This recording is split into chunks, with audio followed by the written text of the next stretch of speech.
Bienvenidos a otro episodio de Space AG Talks. Hoy día tengo el placer de estar con un invitado de lujo.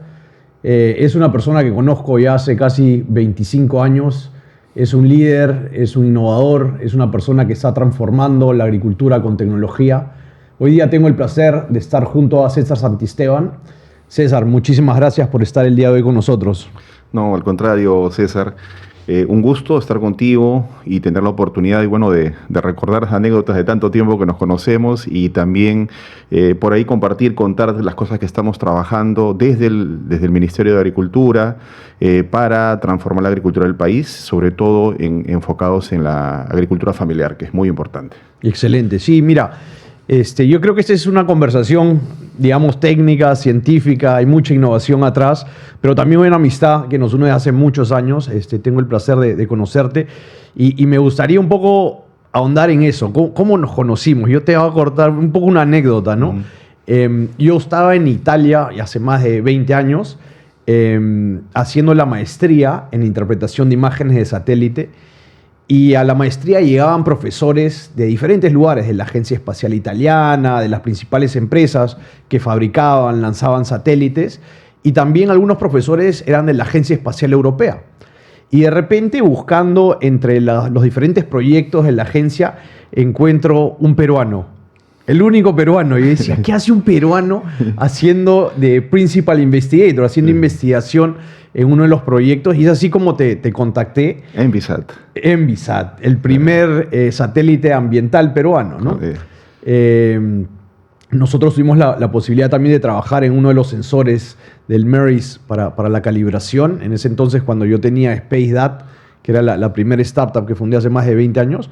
Pero bueno, ahí recuerdo que una de mis visitas a Perú, cuando vivía en Italia, te visité, creo que tenías una oficina en Larco, creo que era Geomap, si no me equivoco. Así es. Geomap. Y en ese entonces tú ya estabas trabajando con satélites. Sí. Ya estabas haciendo, creo que mapas para pesca. Así es. Fish Finding Maps, fuimos la primera empresa en Latinoamérica que desarrollamos ese servicio, ¿no? Y teníamos como clientes a las más grandes pesqueras del país, Copeinca, Austral, Taza. Empezamos a dar un servicio carta de pesca por satélite el año 2000. Imagínate. Hace 25 años, ¿no? Innovadores, ¿no? Sí, y antes de eso ya veníamos trabajando en temas de deforestación. Ajá. En ese entonces, mucho con ONGs, PECO, CEDISA, haciendo estudios justamente de cuantificación de pérdida de bosques, que más adelante, por ejemplo, esos estudios de aquellas épocas dieron lugar a la creación de parques nacionales, zonas reservadas, etcétera, ¿no?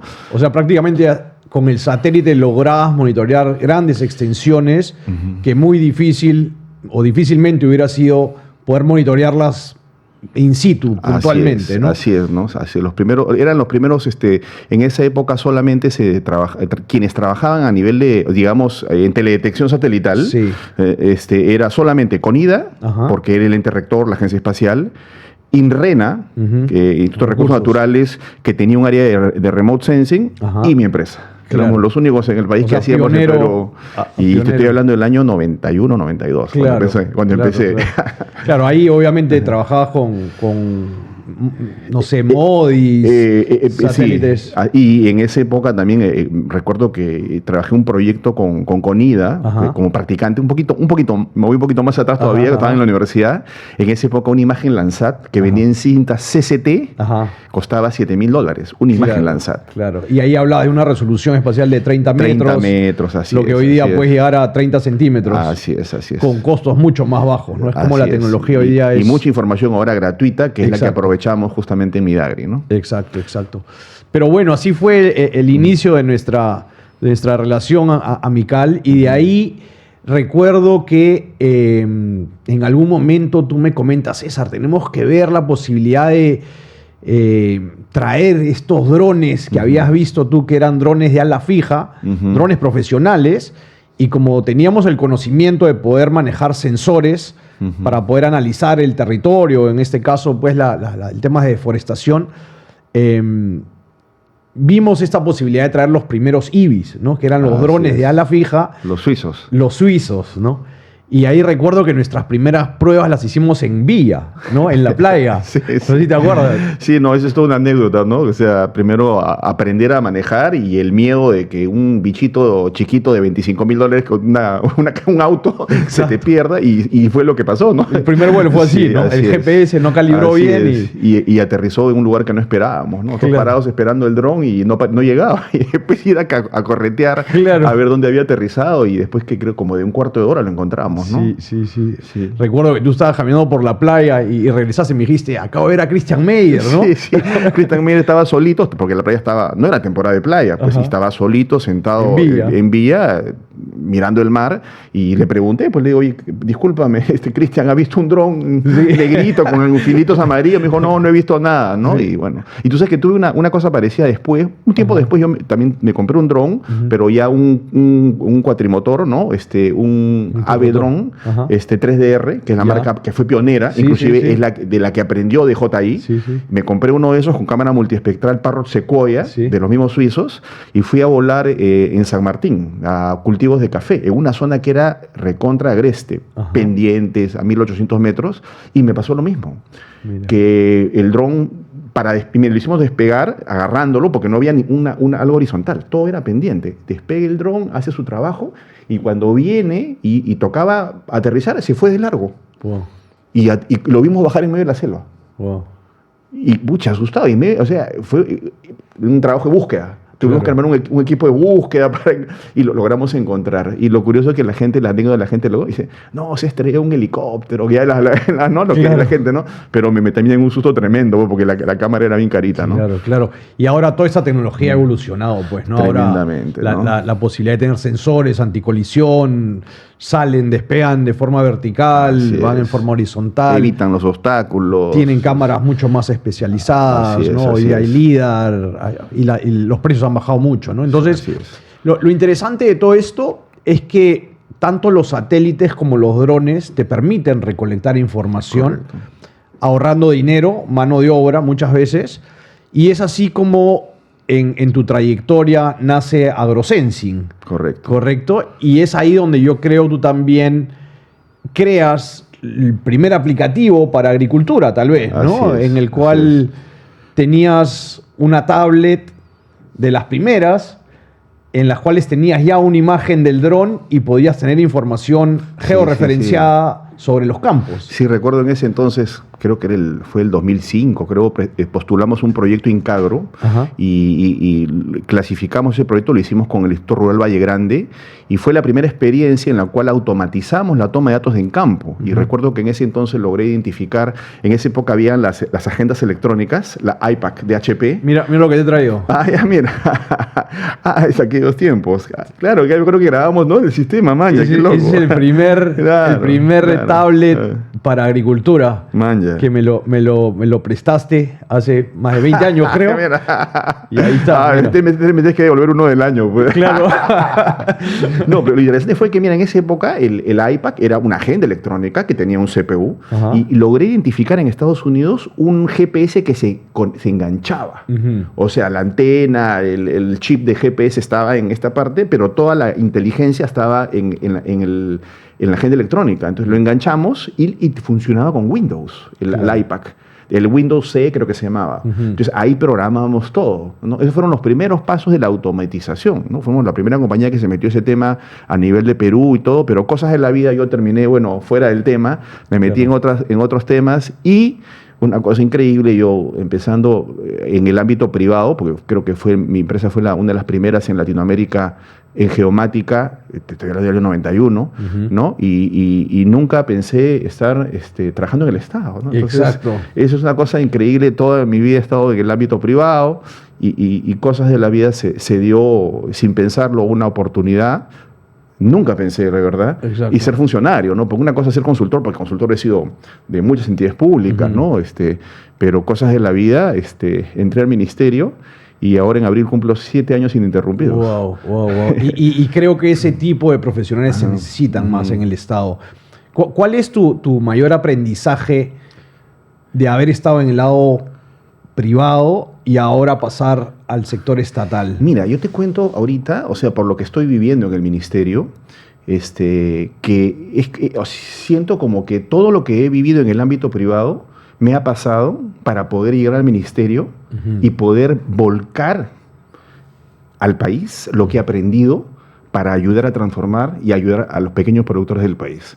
Yo lo siento así, ¿no? O sea, el haber aprendido todo esto de tecnología, haber recorrido tanto el país porque conozco las 24 regiones, conocer la realidad de la gente, las necesidades, y luego haber estado en el ministerio y aprendido del ministerio, me ha permitido justamente ahora tener lo que estoy construyendo con todo un equipo enorme de profesionales, y he tenido la suerte también de que a pesar que han habido en estos casi 7 años tantos cambios a nivel político y autoridades, siempre he tenido el respaldo de los que, bueno, en su momento el director general, ahora yo soy director general, ¿no?, de Estadística, Seguimiento y Evaluación de Políticas, y de los viceministros con los cuales he tenido la suerte de acompañar. Me han apoyado y eso me ha permitido ir avanzando, ¿no? Y poder trabajar Sí, porque eres una persona técnica, una persona con mucho conocimiento, y creo que el Estado requiere de ese tipo de profesionales.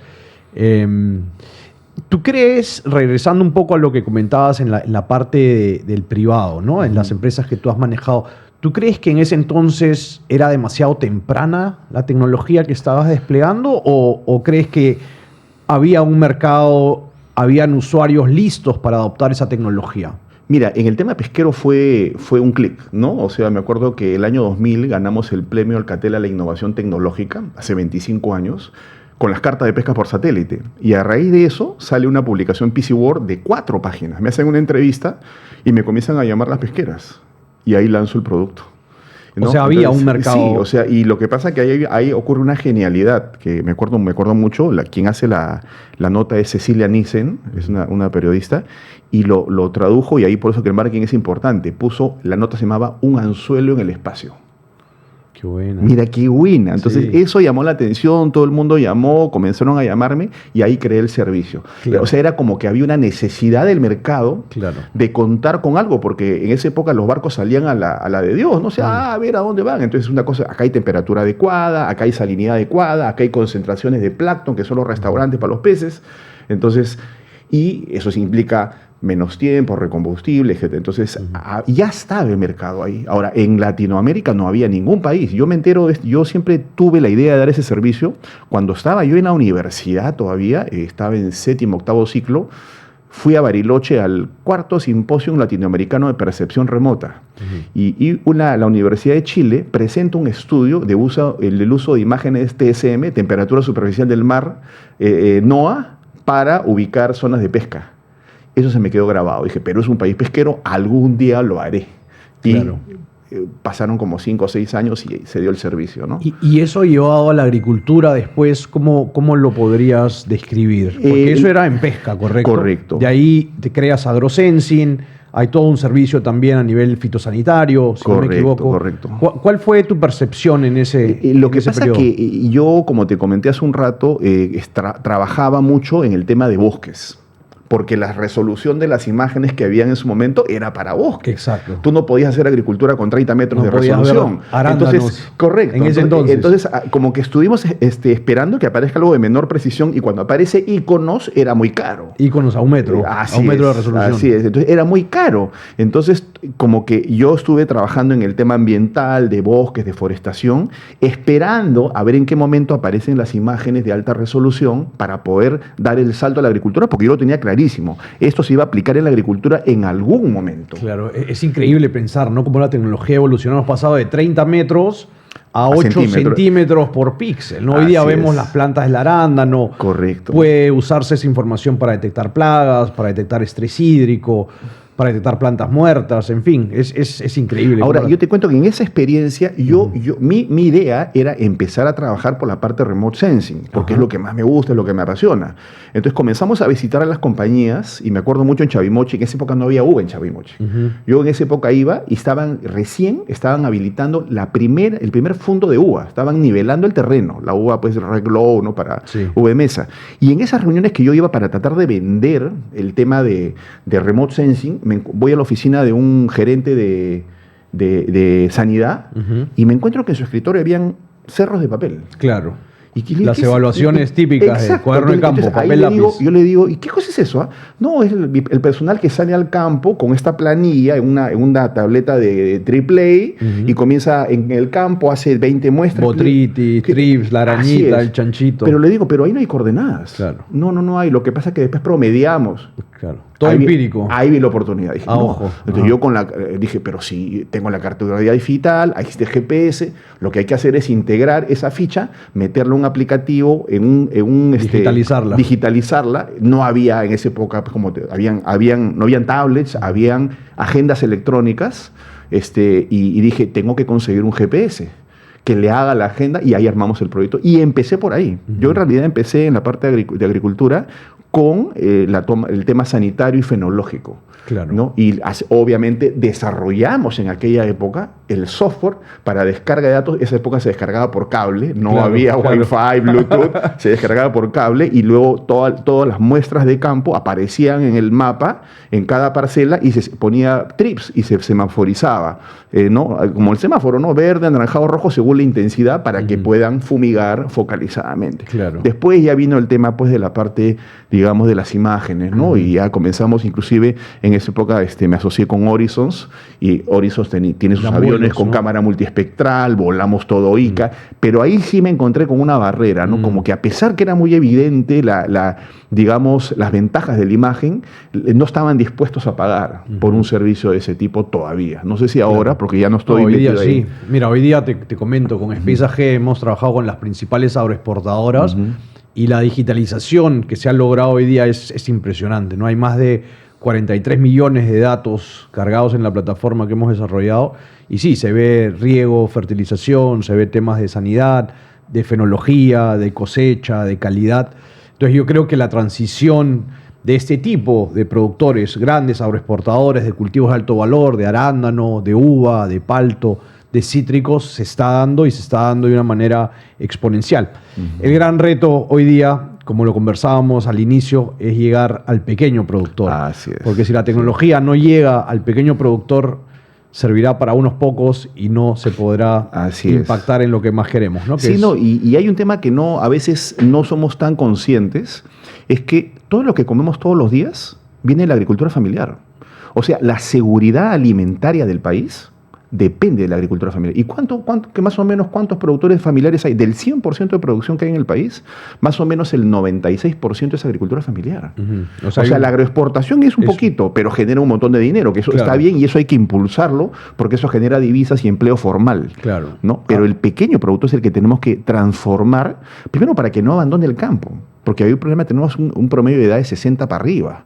Entonces, si nosotros no generamos condiciones para que sus hijos tomen la posta, pero con un negocio, ya no de subsistencia. Ningún joven se va a quedar en el campo de subsistencia si tiene la ciudad a tiro de piedra, ¿no? Y con tecnología, ¿no? ¿Cómo le hace a ese joven que ya es digital las herramientas justas que él pueda usar, que él pueda manipular para poder ser más rentable, ser más sostenible? O sea, en esa línea, ¿qué retos ves tú? ¿Cómo llevamos tecnología al pequeño productor que tal vez hoy día lo máximo que usa es WhatsApp?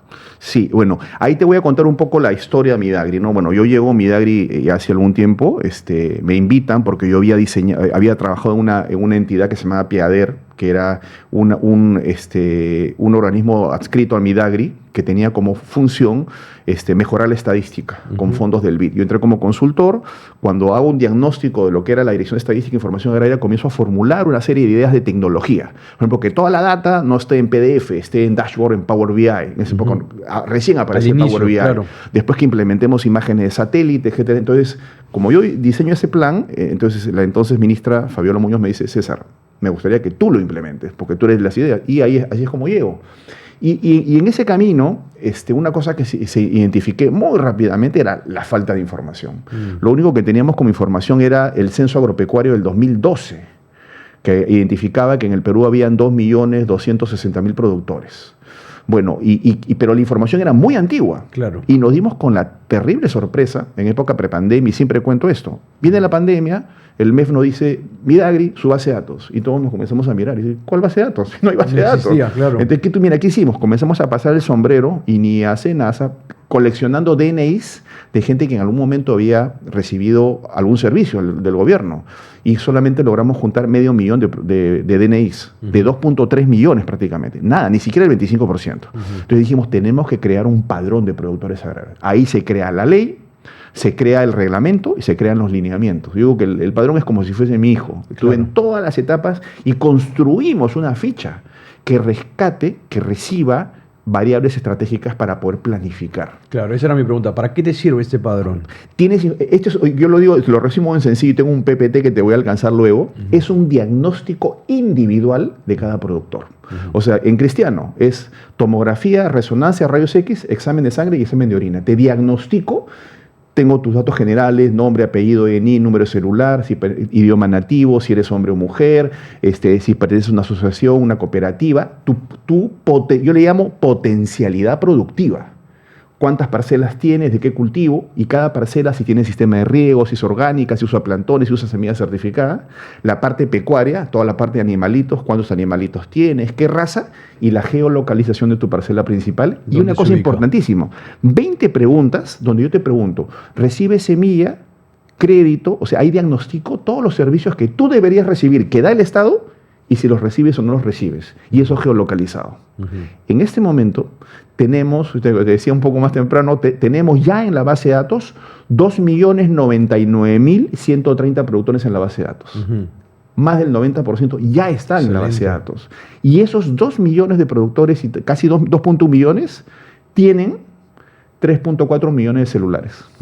¿Y cómo has hecho para poder llevar a tantos productores a un formato digital? Porque imagino debe haber sido un trabajo titánico. Sí, empezamos el 2022, en enero, implementamos centros de empadronamiento en agencias agrarias, en municipalidades, en tambos del MIDIS, en locales de Pronatel. Hemos tenido muchos aliados estratégicos donde nosotros lo que hacemos es capacitar a una persona. O sea, las entidades me mandan un oficio, hay un protocolo que hacer, pues, ¿no? Firmar, declaración jurada, y nosotros capacitamos al empadronador y es un aplicativo web. Entonces el productor se acerca y da una declaración jurada que son al final 67 variables.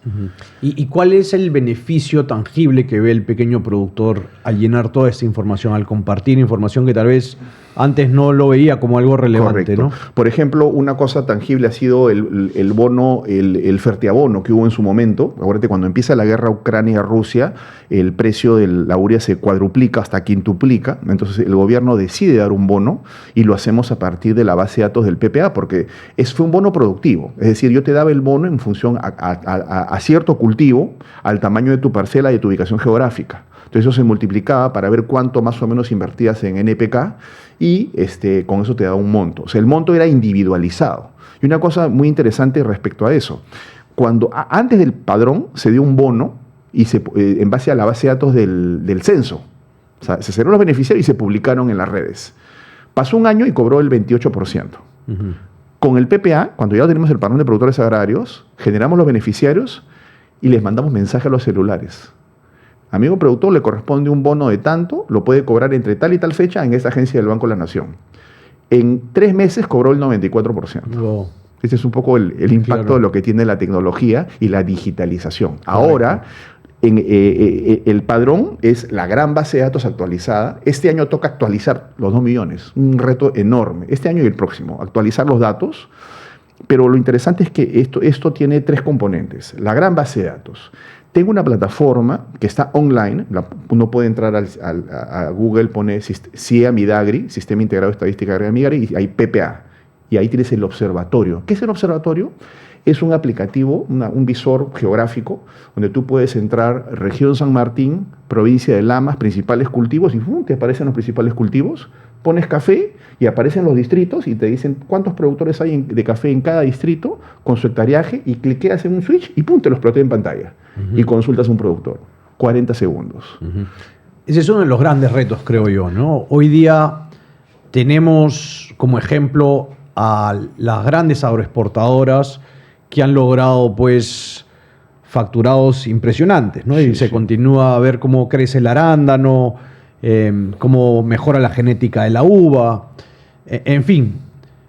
hay un caso de éxito. El Perú es el principal agroexportador de arándanos del mundo, el principal agroexportador de uva del mundo, segundos en paltos, y en fin, podría continuar hablando de espárragos, de cítricos. ¿Cómo llevamos a ese pequeño productor a ese nivel que hemos logrado con el grande agroexportador? Ya, justamente digamos, la piedra angular es el padrón. Tenemos una base de datos de 2.1 millones de productores, tenemos una plataforma y tenemos una cosa importante que justo te comenté, este aplicativo. Este aplicativo es un aplicativo del Midagri que los productores tienen que estar registrados en el padrón, entran a Play Store y lo descargan. Y lo que va a pasar es que acá se van a volcar todos los datos del productor. Todo lo que él declaró va a estar acá. Pero este aplicativo permite geolocalizar cada parcela para el tema de trazabilidad, que es fundamental en los tiempos actuales. Y además tiene los botones, por ejemplo, para consultar precios del mercado mayorista, para tener un precio de referencia para poder vender su producto cuando lo cosecha y no lo engañen y le paguen menos de lo que debería. Y tiene un botón de INIA, Instituto de Innovación Agraria, SENASA, Servicio de Sanidad Agraria, Agrobanco y Agromercado, que te ayuda a articular cadenas. Y ahí están los datos de cómo acceder a crédito, a semilla, asistencia técnica. Entonces es una ventana para que el productor no tenga que echarse a buscar, sino tiene en su mano todos los servicios que son...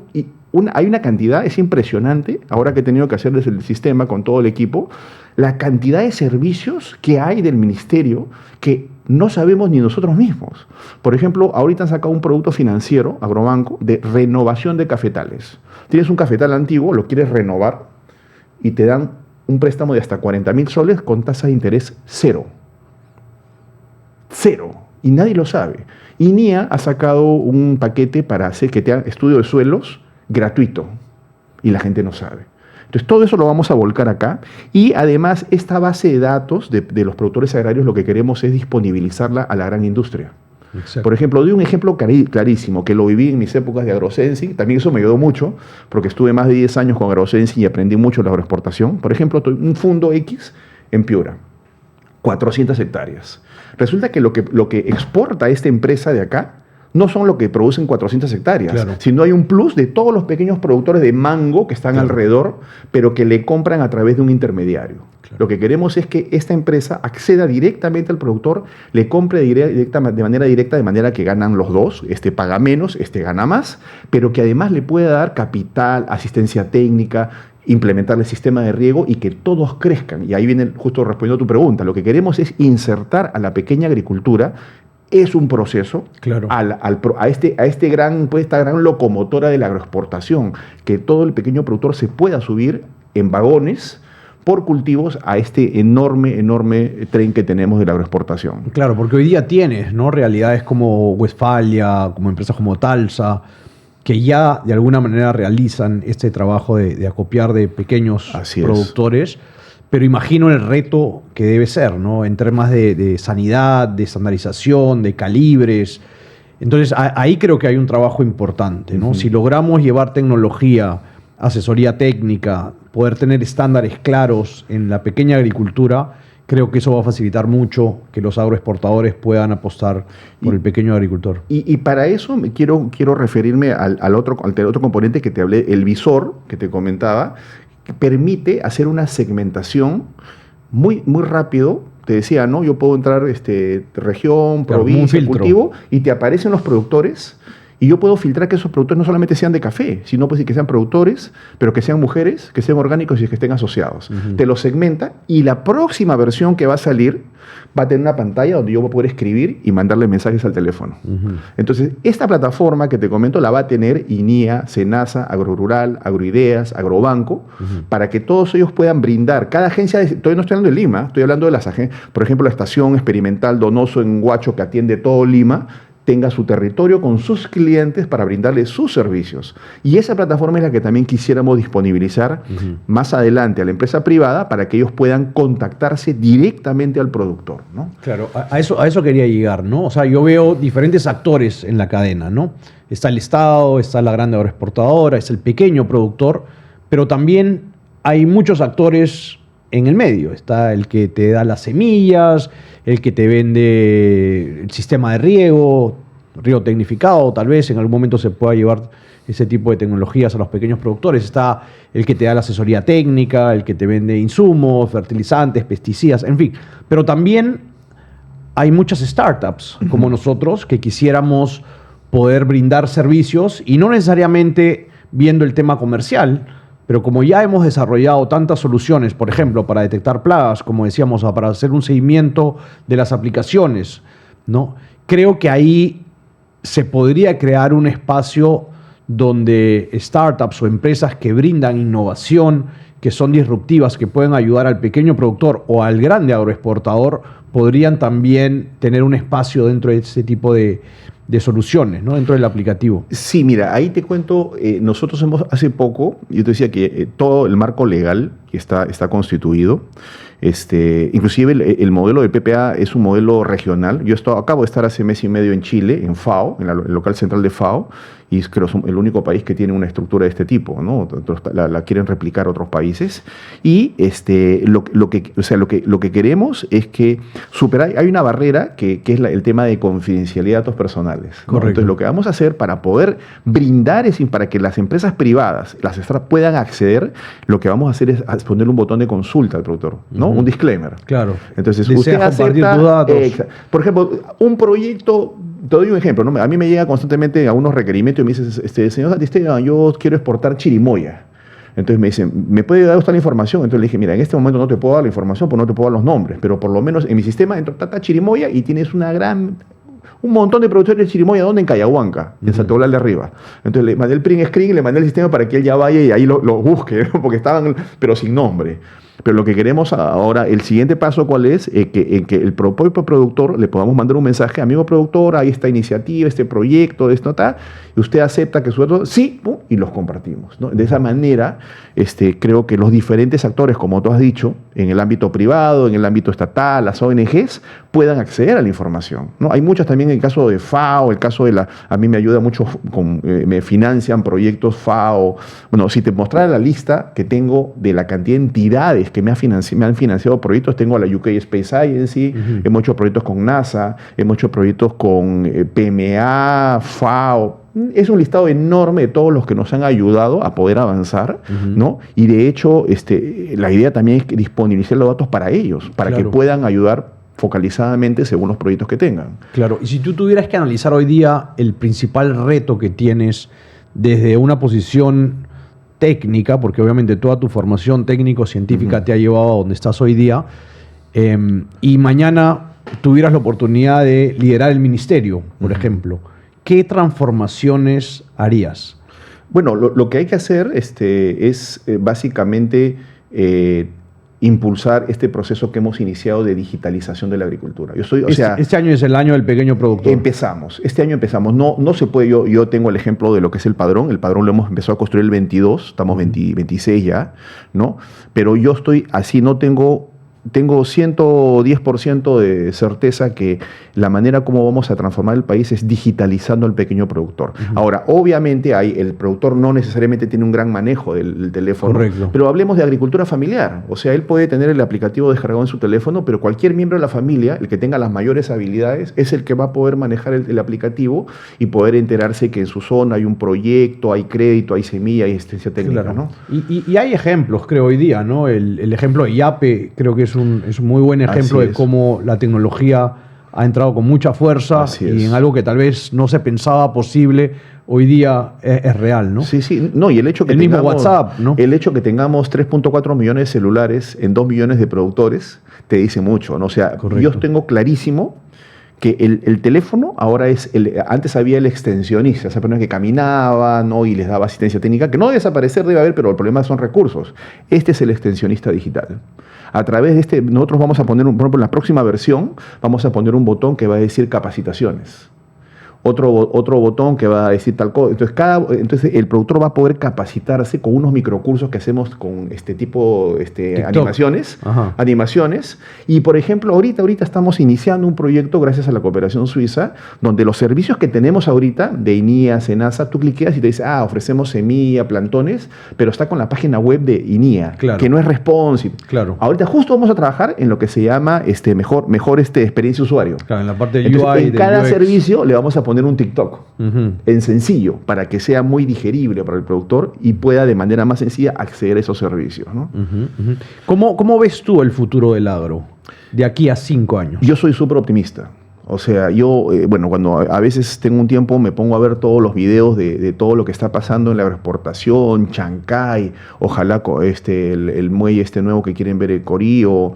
Entonces, soy Marcona, que está avanzando, va a crecer, la ampliación del Callao. Yo soy súper optimista. O sea, yo veo la agricultura va a ser un motor, ha crecido su aporte en el PBI nacional, las exportaciones no paran de crecer, estamos en el ojo del mundo. Ahora que estuve en Chile y que había gente de toda la región, incluido hasta Belice estaba, nos miran qué está pasando, ¿no? Porque no es normal que un país crezca 2 cifras de un año a otro.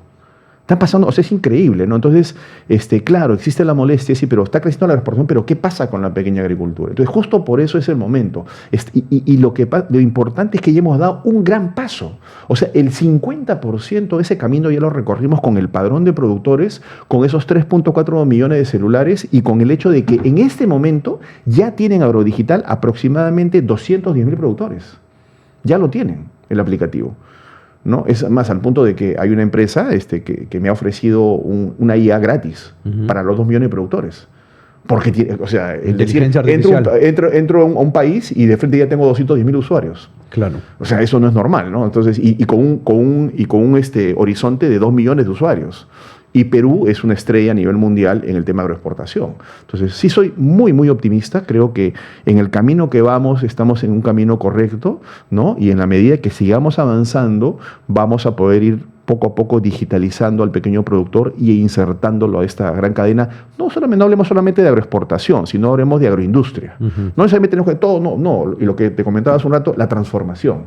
Enseñarle al productor que ya no venda cacao, que venda pasta de cacao y después que venda chocolate, ¿no? Que no venda el valor cacao, agregado. el café en grano verde, sino que ya lo muela, lo tueste y venda, ¿no? Ese es el otro gran salto. Tecnificar la agricultura familiar y ayudarlos a que transformen el producto. Mira lo que pasa con la papa amarilla. Yo recuerdo eso lo tengo grabado. Papa amarilla la venden en la chacra a $1 el kilo. Y esa papa amarilla lavada con el mismo calibre y en una bolsa la consigues en Plaza Vea en 10 soles. Claro. Hay que enseñarle al productor a que haga eso. Que no vamos tampoco a aprender que haga chips de frente, ¿no? Pero por lo menos el solamente lavar la papa, ponerla en calibre y embolsarla va a triplicar sus ingresos.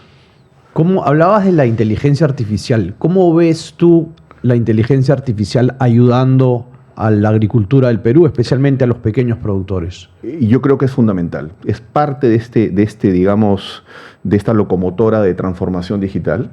Estuve en algunos eventos de IA agrícola y lo que decía la experta en el tema decía, no es que la IA va a reemplazar al agrónomo, sino que el agrónomo que usa IA va a ser mucho más eficiente que el que no la usa. Entonces, y ahora que tenemos, ¿no?, este tema de la posibilidad de que el productor, yo tengo una IA, ¿no?, porque yo tengo en mi casa hidroponía, de hecho tengo unas torres hidropónicas y unos tubos mezclados y tengo fresas, tengo lechugas, tomates, y yo la uso, ¿no? Y cuando tengo una plaga le tomas la foto y te recomienda y te dice los porcentajes de ciencia, y si dice, no, pero si me mandas una foto por aquí, mi eficiencia sube y te recomienda, por ejemplo, un combate a una plaga orgánico o con químico. Entonces yo creo que juega un gran papel, ¿no? Un gran papel, ¿no? Sí, la inteligencia artificial hoy día en la agroexportación está siendo de gran uso. Ejemplos concretos, ¿no? La posibilidad de volar un dron y de la imagen detectar plantas muertas, hacer mediciones de crecimiento, de calibres. Brix, inclusive color. ¿no? Exacto, ¿no? Conteo, estimaciones, proyecciones de cosecha en arándanos. Tú tienes tiempo en eso, yo me acuerdo. Sí, ¿no? Sí. No, entonces, eso es lo primero, pero dentro de esa transición de digitalizar, de tener un proceso estandarizado de recolectar la información, a tener mucha información y a poder procesarla, el potencial es enorme, ¿no? O sea, imagina tener información meteorológica sobre la humedad y hay una correlación entre la humedad y el hongo y que eso te pueda alertar antes de tiempo. Correcto. Y poder reducir costos a nivel de agroquímicos, tener un menor impacto en el medio ambiente, ¿no? Hacer que el productor sea más rentable. Correcto. Entonces, yo creo que lo que se viene en términos de inteligencia artificial es muy potente y la base, la estructura que tú estás creando para poder recolectar información es crítico, ¿no? Es creo que el primer paso a seguir. El tiempo creo que nos está ganando. Ha sido siempre un placer verte y poder dialogar contigo, César. Me gustaría poder cerrar esta entrevista con un breve resumen de toda tu carrera, ¿no? Yo veo una persona con muchas capacidades técnicas, con una voluntad de servicio enorme, pero lo primero que me viene en mente es, yo personalmente creo que no me hubiera metido en el Estado. ¿Por qué? Y esto creo que lo comparte mucha gente. Lo primero que te viene en mente es, me van a empapelar, me van a hacer juicios, me van a meter preso, no voy a poder firmar, ¿no? ¿Qué le dirías a esas personas que sí se puede, cómo lo has hecho y qué es lo que tú ves hacia el futuro? Mira, yo pensaba igual que tú, pero yo estaba un poco cansado de la SUNAT, del tema de trabajo, ya estaba más, y la empresa como que la estaba soltando y más me estaba dedicando a las consultorías, ¿ya? Y una amiga me ofrece esta oportunidad. Yo me acuerdo que a mi hijo le dije, ¿tú qué opinas? Le digo, ¿me meto o no me meto? Porque si es funcionario, voy a tener horario, etcétera, etcétera. Aunque no tenemos horario, pero es un decir, ¿no? Pero uno trabaja en realidad más de la cantidad de 8 horas. Y me dijo, papá, acepta. Y entré y me di con una sorpresa. Resulta que todo el personal que cuando ingresé, gente con maestría en Europa, los directores, o sea, un nivel técnico que yo no me imaginaba que había en el Estado. Siempre había esa idea, ¿no? Los burócratas que no hacen. Entonces dije, pucha, qué bacán. Estoy hablando con gente que estamos en un mismo nivel de poder conversar y hacer cosas y trabajar en conjunto. Entonces, desde mi llegada, me pareció súper bacán. Y comencé a ver, y comencé a procesar, y comencé a aprender, y ahí me dije, no tengo mucho que aportar. Pude ayudar muchísimo. Con la transformación digital vamos a tener mejor información, porque una cosa que siempre digo, sin información no puedes planificar. No puedes tomar decisiones. Por esa razón es que cuando tú haces una evaluación de impacto de proyectos, ¿cuánto llega? De cada 10 soles llega el productor 2 o 3 soles. ¿Por qué? Por falta de información. Ponen las balas donde no corresponde. Entonces dije, acá yo puedo aportar y ahí es que construimos el padrón. Entonces pasa el tiempo y voy aprendiendo más. Y como estoy aplicando lo que he hecho toda mi vida, entonces no es que estoy forzado, ¿no? a hacer algo que no me gusta. Por el contrario. Es la trayectoria natural. Sí, o sea, yo siento que y todavía tengo mucho más que aportar. Ojalá me pueda quedar porque no se ha concluido la tarea. Pero siento que, o sea, aparte de que una cosa que tampoco a veces no se ve desde fuera, el ministerio me ha dado la oportunidad de conocer China. He estado en una pasantía de 3 semanas en 5 estados en Estados Unidos. He ido a Guayaquil, he ido a República Dominicana, Chile, Brasil, ¿no? A contar lo que estamos haciendo y aprender esas experiencias para incorporarlas en el ministerio. Entonces, ya esa visión que yo tenía pre-Midagri ha cambiado totalmente, ¿no? Han habido, obviamente, en algún momento de todos estos casi 7 años, momentos complicados, siempre, ¿no? O sea, nada tiene que ser perfecto, pero he tenido, si hago un balance, más ha sido la parte positiva que he tenido. No me arrepiento en absoluto, estoy contento, creo que estoy ayudando en algo a mejorar el tema agrícola. He hecho muchísimos amigos, o sea, no solamente todos los funcionarios. Tengo un montón de amigos exministros. ¿No? En mi Facebook tengo un montón de amigos exministros. A veces conversábamos, no mucho, pero además tengo muchos amigos dirigentes, ¿no? De Conveagro, la Cámara de Café, que nos hemos hecho amigos y con quien es importante conversar para aprender. Y porque no todo es política, sino atrás de ese dirigente, que a veces hace obviamente un trabajo político, hay una persona que realmente está preocupada por el productor y te dice las cosas que tú a veces no ves desde el ministerio. Entonces tú en base a eso dices, no, tienes razón y pues tenemos que ir por aquí. Entonces mi balance es absolutamente positivo. Estoy contento con lo que hago. Creo que es una oportunidad de poder volcar justamente todos esos años de experiencia en temas tecnológicos, geomática, Big Data, etcétera. Y también tengo la satisfacción que he tenido, digamos, por ejemplo, en algún momento hubo un evento de Big Data en Brasil y estuvo el funcionario más importante en temas de remote sensing de FAO, Lorenzo, no me acuerdo su apellido, siempre me olvido su apellido, y en ese evento él puso como modelo de escala mundial al padrón de productores de Perú, por ejemplo. Entonces son satisfacciones, digamos, que a veces te compensa y dice, bueno, estoy haciendo algo que no solamente se está reconociendo aquí, sino también afuera. Entonces estamos por buen camino y bueno, hay que continuar. Listo, César. Muchísimas gracias nuevamente. Gracias por la invitación, César. Será hasta una nueva oportunidad. Muchísimas gracias. Gracias por la invitación.